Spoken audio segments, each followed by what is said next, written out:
দাদা, একটা কথা জিজ্ঞেস করব? অবশ্যই বাবা, বলো। খাবার নষ্ট করলে আল্লাহ কি রাগ করেন?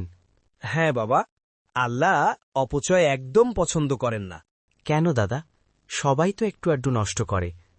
বাবা, এই দুনিয়ায় অনেক মানুষ আছে যারা ঠিকমতো খাবারই পায় না, আর আমরা যদি নষ্ট করি তাহলে সেটা আল্লাহর নেয়ামতের অকৃতজ্ঞতা হয়। তাহলে ভালো কাজ কোনটা দাদা? ভালো কাজ হল যতটা দরকার ততটাই নেওয়া, আর যা নেওয়া হয় সবটা শেষ করা। আমি যদি আজ থেকে খাবার নষ্ট না করি, আল্লাহ কি খুশি হবেন? খুব খুশি হবেন বাবা, কারণ ছোট এই কাজটাই আল্লাহর কাছে বড় আমল। তাহলে আমি কথা দিচ্ছি দাদা, আমি আর খাবার নষ্ট করব না। মাশাআল্লাহ বাবা, মনে রাখবে, যে নেয়ামতের কদর করে আল্লাহ তার জীবনে বরকত দেন। খাবার নষ্ট না করা একটা ছোট কাজ, কিন্তু বড় ইবাদত।